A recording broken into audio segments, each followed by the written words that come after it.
नेत्र हे भुवन भास्कर नमो नमो। हे सृष्टि के सिरजनहार दिवाकर नमो नमो। हे सूर्य प्रभाकर नमो नमो। आदित्य विभाकर नमो नमो।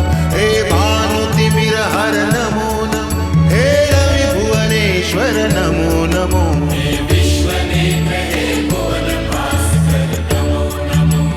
नमो नमो। सृष्टि के सिरजनहार दिवाकर नमो नमो। ओम सूर्याय नमो नमः। ओम सूर्याय नमो नमः। ओम सूर्याय नमो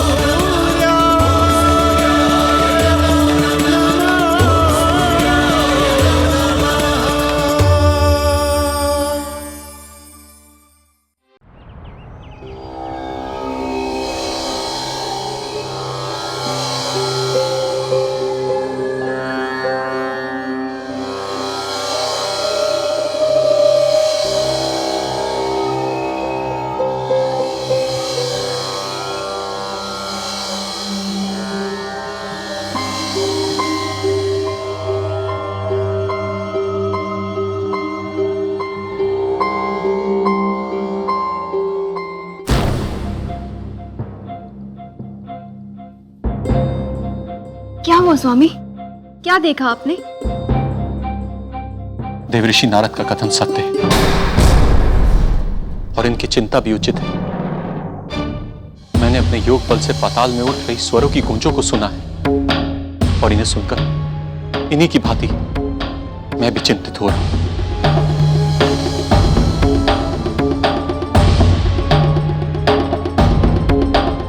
अर्थात असुर शक्तियां सच में बलशाली हो रही हैं। हाँ, और देवऋषि का कहना है कि हमारे पुत्र इंद्र को इसकी कोई चिंता नहीं, वो अपनी राग रंग में डूबा हुआ है।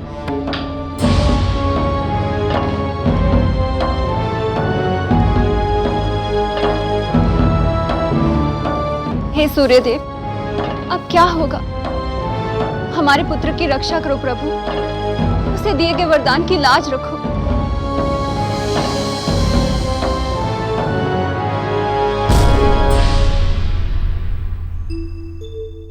स्वामी, हमें लगता है कि हमें पुत्र इंद्र को यहाँ बुलाकर समझाना चाहिए। देवी अदिति, पुत्र इंद्र अब बच्चा नहीं जो समझाने से समझ जाएगा। देवऋषि नारद ने समझाने का प्रयास किया था ना, किंतु बदले में क्या मिला? केवल अपमान और तिरस्कार।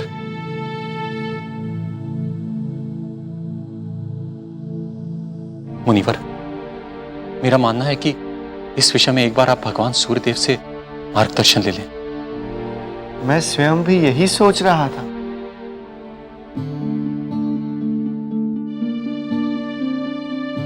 देवी अदिति, आपका इस विषय में क्या विचार है? इन परिस्थितियों में तो हमें भी यही उचित लग रहा है। तो फिर ठीक है, अब आप मुझे अनुमति दें। नारायण नारायण।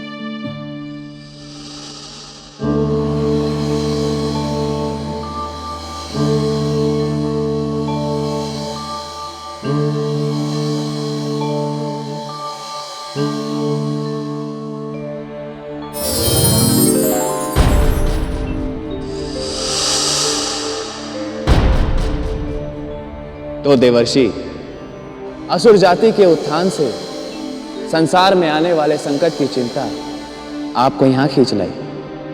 आप तो सर्वज्ञानी, अंतर्यामी हैं, सब कुछ जानते हैं आप। प्रभु, असुरों के उत्थान से अधिक इस समय मेरी चिंता ये है कि देवराज इंद्र अपना कर्तव्य भूलकर राग रंग में खो गए।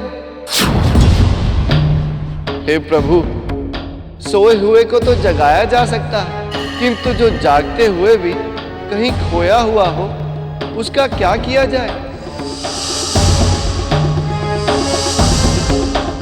यही सब आपको बताने मैं आपकी सेवा में उपस्थित हुआ हूं।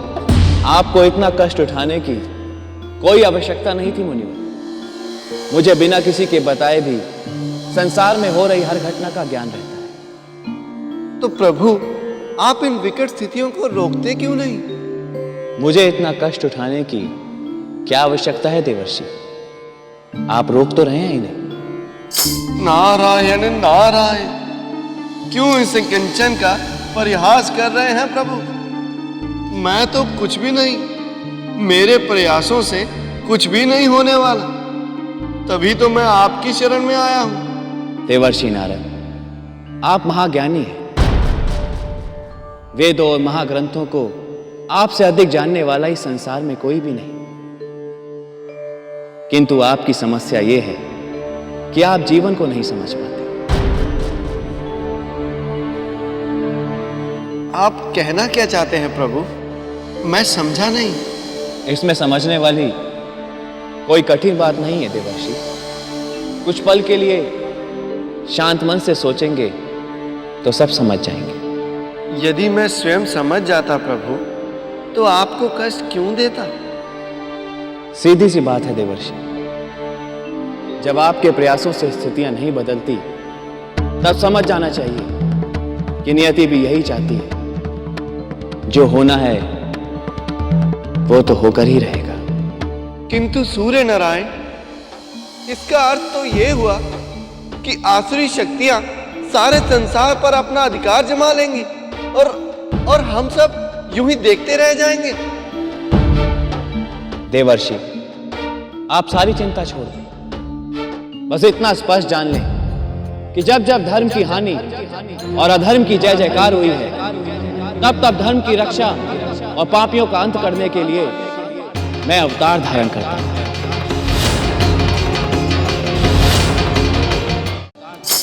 नारायण नारायण, भगवान, अब मेरी सारी चिंता दूर हो गई। अब आप इतना और बता दीजिए कि आपका अवतार कब होगा, कहां होगा, आप किस रूप में अवतार लेंगे और आप क्या क्या लीला करेंगे? भविष्य जानने की जिज्ञासा आपको बहुत रहती है मुनिवर। इस मामले में तो आप बिल्कुल बच्चों के भांति हैं। किंतु भविष्य के दर्शन वर्तमान में ही हो जाएं, तो जीवन में से तो रस समाप्त ही हो जाता है ना।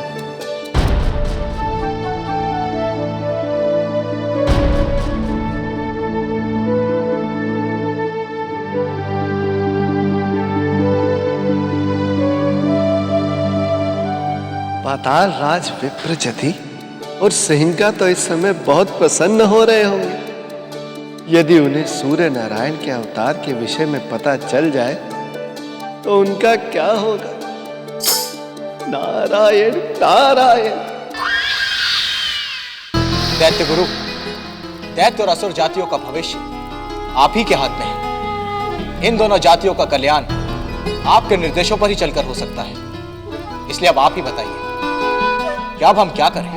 असुर राज विप्रचति, इन दोनों जाति के कल्याण के लिए आवश्यक है तुम दोनों के परमवीर और शक्तिशाली पुत्र का जन्म। और वैसे भी नव विवाहित जोड़े को चाहिए कि वे एक दूसरे के साथ एकांत में वास करें, ताकि वो एक दूसरे को भली भांति जान सके। और इसीलिए तुम दोनों को कुछ समय के लिए एकांतवास करना चाहिए और नई योजनाएं उसके बाद ही बनाएंगे। जैसे आपकी आज्ञा गुरुदेव।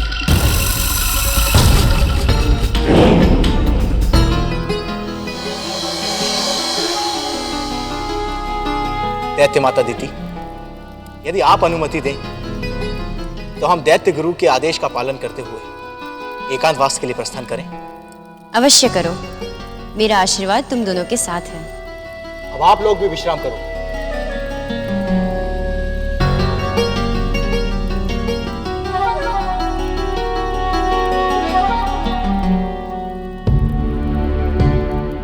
अभी तो कुछ ही समय हुआ है मेरी पुत्री का जन्म हुए, और आज जब वो विवाह करके यहाँ से चली गई तो ऐसा लग रहा है जैसे मेरे अस्तित्व का टुकड़ा कटके उसके साथ चला गया। ऐसा ही होता है पुत्री दीदी। माता या पिता बनने के बाद ही मनुष्य समझ पाता है कि उसके माता और पिता की उसके विषय में क्या भावनाएं होंगी। दैत्य गुरु, इस विवाह ने मेरे समक्ष और एक प्रश्न खड़ा कर दिया है। क्या? यही कि मैं अब कहाँ जाऊं।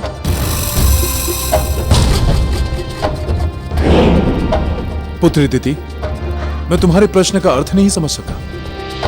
मेरे पति मुझे त्याग चुके हैं और अपने पिता को स्वयं मैंने त्याग दिया है।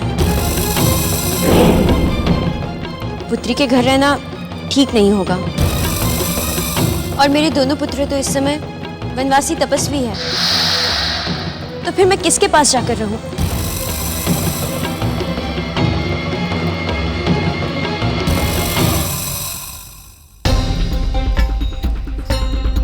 वत्स हिरण्यकश्यपु, पुत्र हिरण्याक्ष। जी गुरुदेव। तुम दोनों मेरी एक बात सुनो। तुम दोनों को पाताल लोक आकर अपनी प्रिय बहन सिनिका के विवाह में सम्मिलित होने की अनुमति मैंने केवल एक शर्त पर दी थी कि तुम दोनों यहां उपस्थित रहकर भी मन ही मन अपनी तपस्या चालू रखो और विवाह के पश्चात वन में लौटकर अपनी तपस्या पूरी करो। किंतु अब मैं चाहता हूं कि तुम एक काम करो। दैत्य गुरु, मैंने आपसे एक प्रश्न पूछा किंतु आपने उसका उत्तर नहीं दिया। लगता है आपको अपने गुरुत्व का घमंड हो गया है। पुत्र दिति, मैं तुम्हारे प्रश्न का उत्तर देने के लिए ही तुम्हारे पुत्रों के साथ बात कर रहा हूं। यदि तुम 2 पल के लिए शांत रहोगी तो तुम्हें तुम्हारे प्रश्नों का उत्तर स्वयं मिल जाएगा।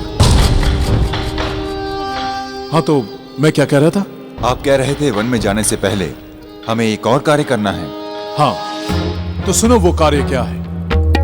तुम्हारे हठी पिता ऋषि कश्यप ने तुम्हारी माता का घोर अपमान करके उसका त्याग किया है और अब समय आ गया है कि तुम अपनी माता को उसका खोया हुआ सम्मान और स्थान वापस दिलाओ। आपने हमें पहले क्यों नहीं बताया गुरुदेव? अब तक तो हम ऋषिवर को नर्कलोक तक पहुंचा चुके होते। अभी भी देर नहीं हुई है भ्राताश्री। हम अभी जाकर उस दुष्ट को दिखाते हैं कि हमारी माता के साथ दुर्व्यवहार करने का क्या परिणाम होता है। चलो। रुक जाओ पुत्रों, आवेश में आने की आवश्यकता नहीं। इस बार कोई दूसरा उपाय करेंगे।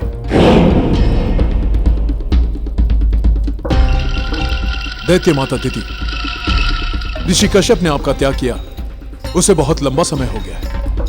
अब मैं चाहता हूं कि आप स्वयं ऋषि कश्यप के आश्रम में जाकर उनसे भेंट करें। यदि उनके रोष का अंत हो गया होगा तो इस समस्या का समाधान स्वयं हो जाएगा। किंतु यदि ऐसा नहीं हुआ तो पुत्र हिरण्यकश्यपु और हिरण्याक्ष तुम्हारी सहायता करेंगे। ठीक कहा आपने। यदि सीधी उंगली से घी निकल सकता हो तो उंगली टेढ़ी करने की क्या आवश्यकता है। मैं तुरंत ही कश्यप आश्रम जाती हूँ।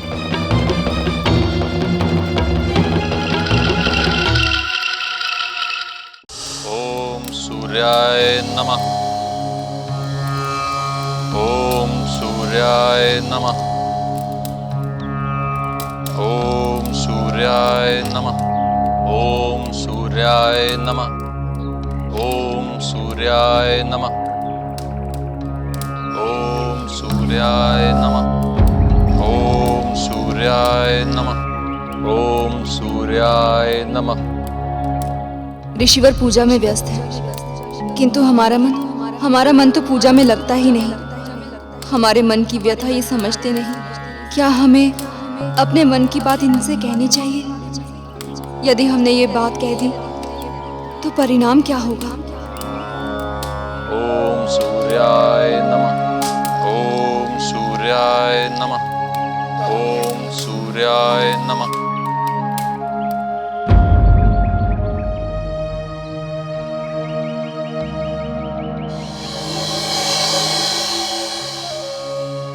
ओम सूर्याय नमः।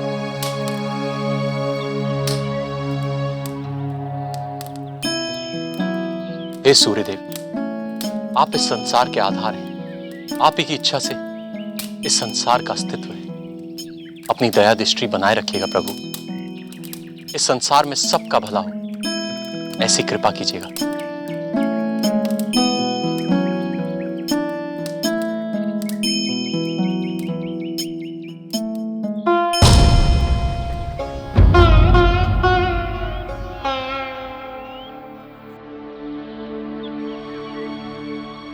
देवी अदिति, कल्याण हो। मुझे ऐसा लग रहा है कि आप किसी कारण से चिंतित और व्यथित हैं। क्या आपकी इस चिंता और दुख का कारण जान सकता हूं? कारण तो बहुत छोटा सा है ऋषिवर, किंतु इसी कारण हमारे मन में निरंतर अशांति सी बनी रहती है। ऐसी क्या बात है देवी अदिति? क्या इस आश्रम में कुछ ऐसा हो रहा है जिसका हमें ज्ञान नहीं है? नहीं नहीं ऋषिवर, ऐसा कुछ भी नहीं है। हमारी व्यथा का कारण कुछ और ही है। लंबा समय बीत गया दीदी को यहाँ से गए हुए, किंतु उनकी याद हमारे मन से जाती ही नहीं। उन्हीं को याद कर करके हमारा मन दुखी होता रहता है। देवी अदिति, मनुष्य का जीवन उसकी अपनी इच्छा से नहीं चलता। विधि के विधानों में जो लिखा होता है, मनुष्य को उसी सब से गुजरना होता है। हमारे जीवन में ऐसी बहुत सी घटनाएं, ऐसे बहुत से लोग आते हैं जिसका ना होना ही शायद हमारे जीवन के लिए श्रेष्ठ हो। और उन्हीं सब लोगों में से आपकी बहन देवी अदिति भी है। अच्छा होगा यदि आप उन्हें भूल जाएं। आप जो कुछ भी कह रहे हैं उसमें कुछ भी अनुचित नहीं है, किंतु दीदी को भुला पाना हमारे लिए सरल कार्य नहीं है स्वामी। वे हमारी बड़ी बहन है और आपकी सर्वश्रेष्ठ पत्नी भी। उनका स्थान हमारे जीवन में हमारी माता के समान है। क्या कोई पुत्री अपनी माता को भुला सकती है? इसी प्रकार हम भी अपनी दीदी को भुला नहीं सकते।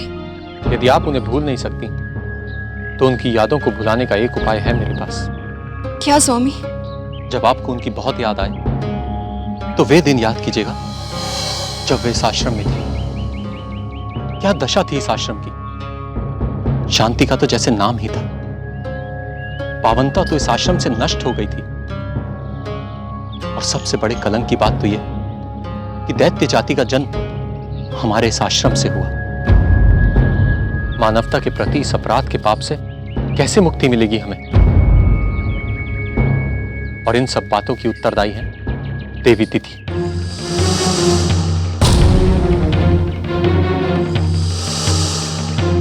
इसलिए देवी, अपने हृदय पर पत्थर रखिए और भूल जाइए देवी अदिति नाम की आपकी कोई बहन भी है। इतने कठोर ना बनिए ऋषिवर।